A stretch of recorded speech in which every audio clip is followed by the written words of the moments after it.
Totoo ba yung yung mga sinasabi ng yan, Ate Jack, Ano? Laviancy, yung mga nakasama sa Palawan? Ay,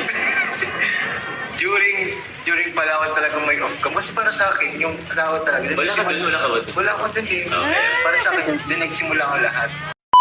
Ayan mga kalingap, ayan mga kamamshi, welcome back to my channel. Ayan, shout out sa ating mga viewers at syempre sa ating ama ng kalingap, Kuya Bal Santos Matubang, at Edna Vlogs at Kalingap Prab. Support natin yung kanilang mga channel at syempre Kalingap JJ. Ayan, supportahan din natin si Kalingap JJ, isa sa mga K-boys at bayaw to be ni Kalingap Prab. Ayan, kaya ayan, abangers tayo sa kanilang mga vlog dahil andyan talaga sila. Malapit sila kay Kalinga Prab, sa mga angels. Ayan, kaya ngayon samahan nyo ako manood at reaksyonan ang interview ni Kalingap JJ kay Papa Jobs. Tara, keep on watching. Kalingap JJ, pasok.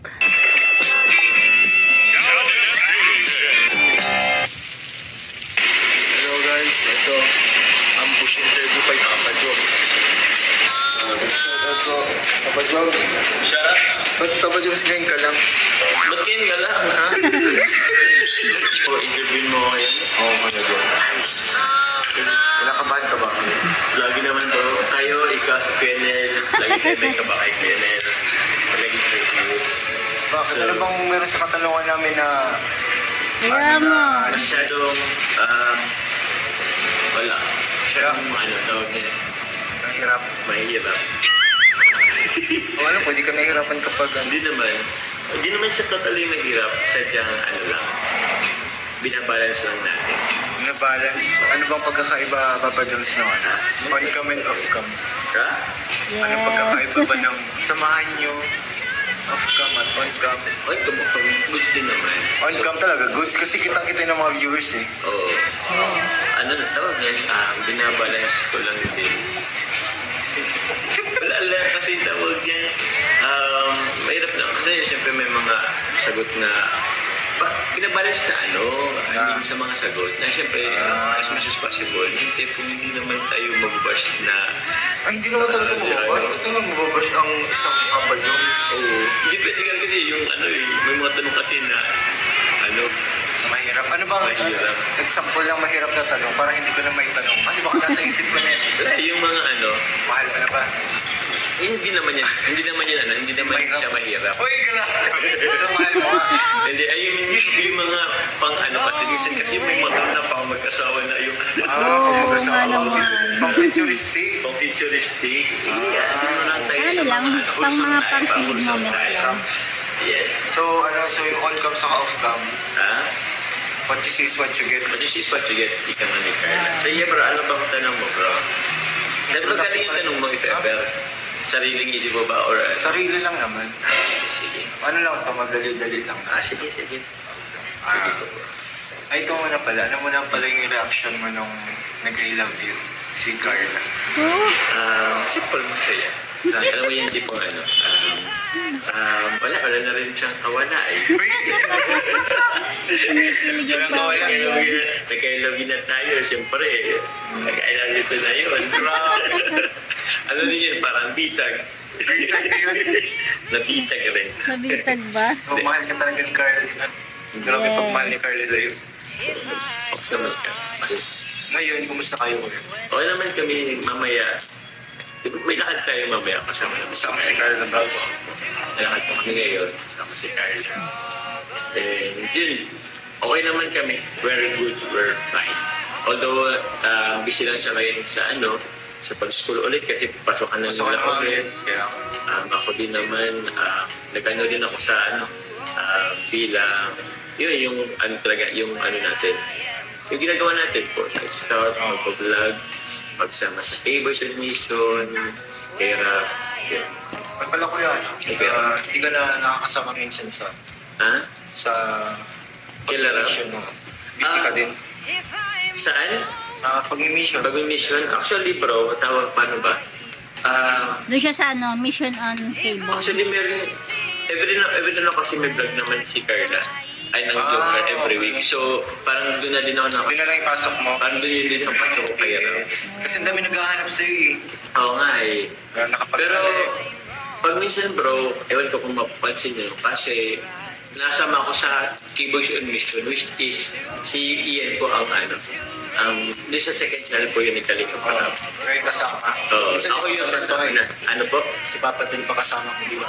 Oo, minsan si Papadan din. Tsaka naalala ko may script ka din kasi kay Kuya Kay Kuya Bal, oo, bro. With Tuesday. May Tuesday akong set kay Kuya Ban. Hindi ako Oo, kasi kasama may na- schedule na rin si Kaya Kuya Ban. bawi na lang din ako. Next year, bawi lang. Nasaan na naman sila, Sir Sabu? Oo nga masama lang din naman. So, All is well. All is well na lang. All is well. all is well naman. Naintindihan naman yan nila yun. Basta next week, tawag na yun. Bawi na lang ako na Kuya Ban. Moving on na. Moving on. Moving on. Ano kaya ang experience ba pag nasabi mo na yung yung gusto mong sabihin kay Carla kasama at naririnig ng kanyang Nanay Cynthia, Tatay Alan. Nasabi mo yung Yung alin. Bro, bro? anong pakiramdam. Kasi Siyempre, minsan lang Nakakabahan. naiyak din tayo eh. Kasi siyempre, andyan yung magulang. Minsan nga napasok sa atin si one time after nung birthday, tapos few days yata nag-live din ako. Pumasok si Nanay Cynthia, nagkumusta. Nagkumusta siya sa ating live. Picture okay. manugang, parang Si ganyan. Tapos, iwan ko nga ako. Meron kasi grabe dito. isang botong-boto talaga si Nanay Cynthia. Yung tiwala niya sa'yo ay grabe na. Oo. Hawakan mo yung papa niyo, gusto ko. Hinahanap ko nga yung wala. Hindi ko na mahanap. Pero meron kasi yung nakaka-capture po, no? Hindi mo ni-screenshot. Hindi ko na-screenshot, pero na-screenshot ng mga viewers. Ganun katindi ang mga viewers. Ano sabi ba ni Nanay Cynthia? Ha? Ano sabi ni Nanay Cynthia? Parang sinabi siya na parang philosophy, parang future Manugang. ganyan. Tapos si Carla yata nagsabi, si Mama, tapos naka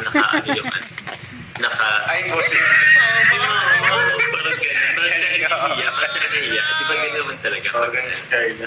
Oo. Grabe yung kanya. Tapos naka-emoji na umiiyak. Iyak. Kilala mo na talaga si Carla. Ito ko yung mamang dadaling lang. Yeah. Question lang. Yung Kasi wala pa lang kasi tayo. First question. Ano ba? Ay, di pa ba yung question? Ano lang yun, parang kumusta lang sa mga recent pangyayari sa kasi ano ba yung... Katawa. Okay. Totoo ba yung yung mga sinasabi ng nila Ate Jack, No. nila Biancy, yung mga nakasama sa Palawan. Ay, During Palawan talaga may off ka. Mas para sa akin, yung Palawan talaga. wala ka dun, wala ka ba dun? Wala ako dun eh. Okay. Para sa akin, din nagsimula ang lahat. Para sa akin, yun yung napansin ko sa inyo. Yung iba kasi sabi sa Naga daw, yung nag-date daw kayo. Kuno. Sa Naga. Hindi ko lang sasabihin, pero basta meron dun naganap na first time. First. Uy, anong... Ano yun? Ayaw ba yung specific, pero meron din first time na siguro unforgettable. First time. Ay, grabe. First time. First time, bahala na po kayo. Ewan ko kung nabulong yata yun ni Beyonce, hindi ko pa napapanood yung na yun. Hindi mo na Hindi yata hindi mo na pakinggan yung sinabi ni Benzi, yung outcome for head kiss daw. Forehead kiss daw. Ano ba yung first time na yun?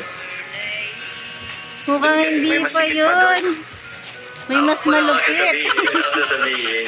Pero andun rin po ang Etsy. Ah!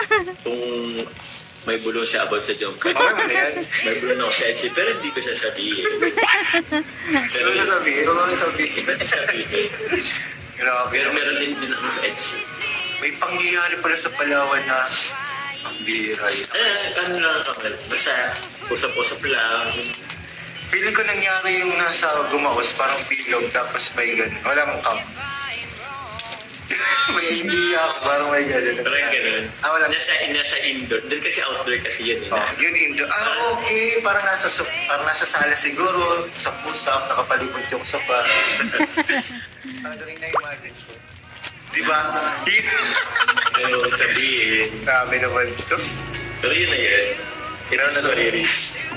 Basta, andin yun. Reason din ba yun para maging yung samahan ni Carla? Ano po? Isang rason din ba yun para sabihin na malalim na yung pagkakaunawaan niya ni Carla? Ayun naman bro. I mean, every time na kasi lumalabas kami ng Bicol. Ay, Bicol? Nalabas kayo ng Bicol? Hindi. Kami kasama ang Team Kalingap.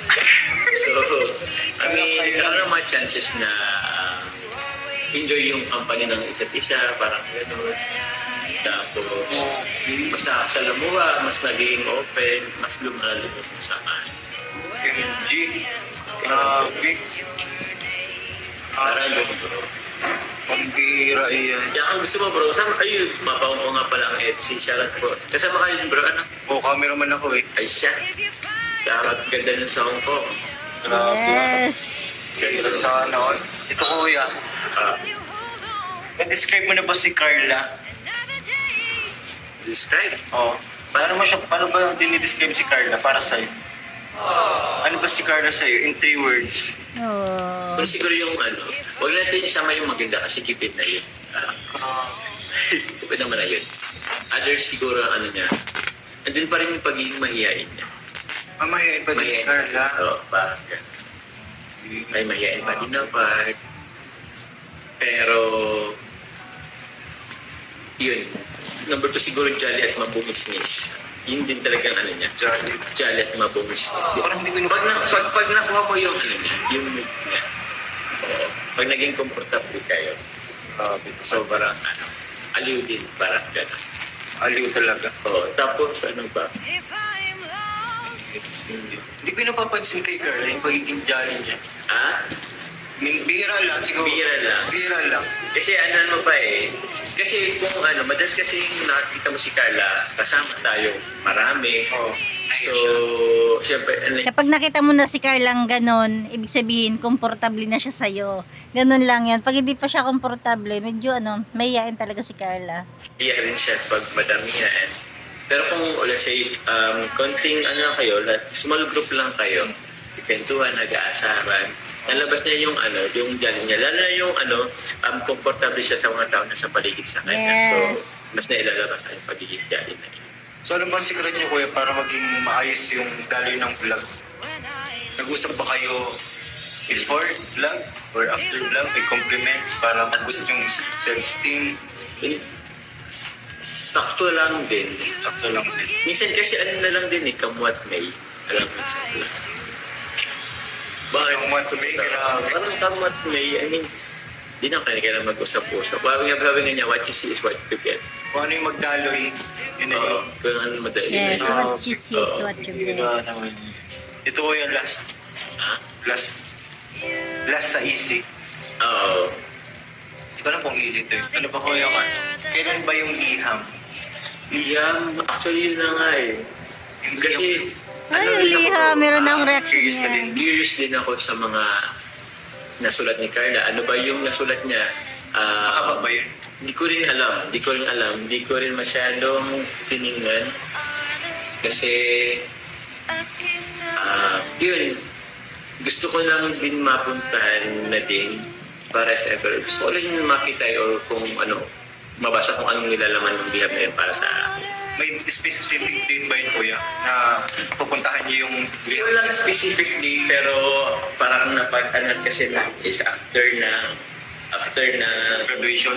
Hindi, after ng birthday din yata yun ni Carla. Buti pwede na Or yun. 1 year din. Kasi ganito yun, bro. Nung sumulat kasi ako ng liham sa kanya, tapos pinuntahan namin, sabi ko,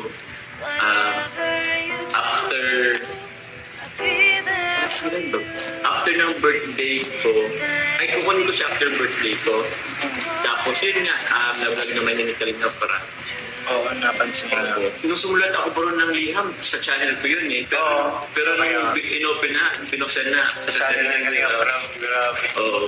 So siguro ngayon, sabi nila after birthday yan, yung nabanggit ko. After birthday ni Carla, so hopefully po, kung may time na, mapuntahan din namin ni Kalinga para.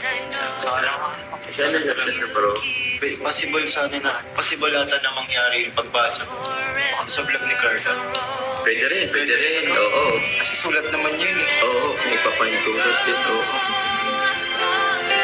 O Kuya, ano masasabi mo sa mga nagsusuporta sa iyo? Yun, salamat sa patuloy na sumusuporta mula noon hanggang ngayon.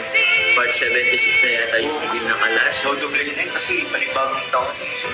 Panibagong taon, double or triple ang episode dyan. Oo, bro. Kaya yun, ang tagal na rin.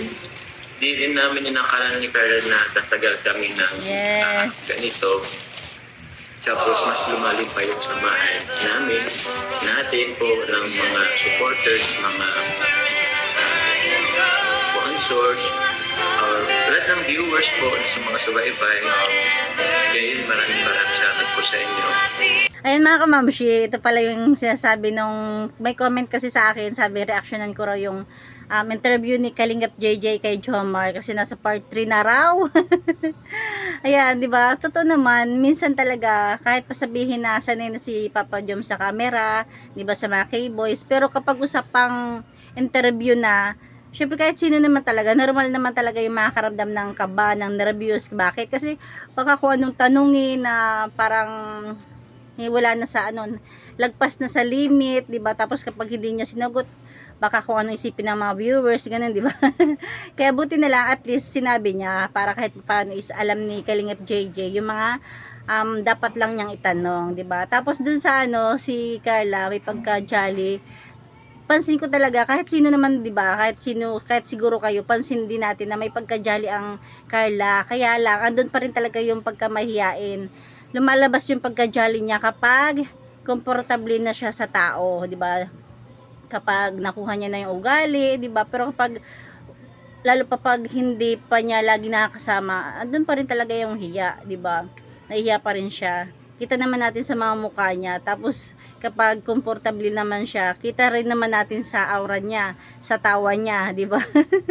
At hindi lang yan, meron pang kasunod to, sabi ni Kalingap JJ, abangers tayo. Ayan lang, sa ngayon, hanggang dito na lang ating kunting share. Thank you for watching, God bless you all, and Jesus loves you. Pero bago yan, ayan, thank you kay Kalingap JJ, talaga namang isa sa mga K-boys, at bayaw to be ni Kalingap Rab. Ay, ayan, kaya supportahan natin Kalingap JJ.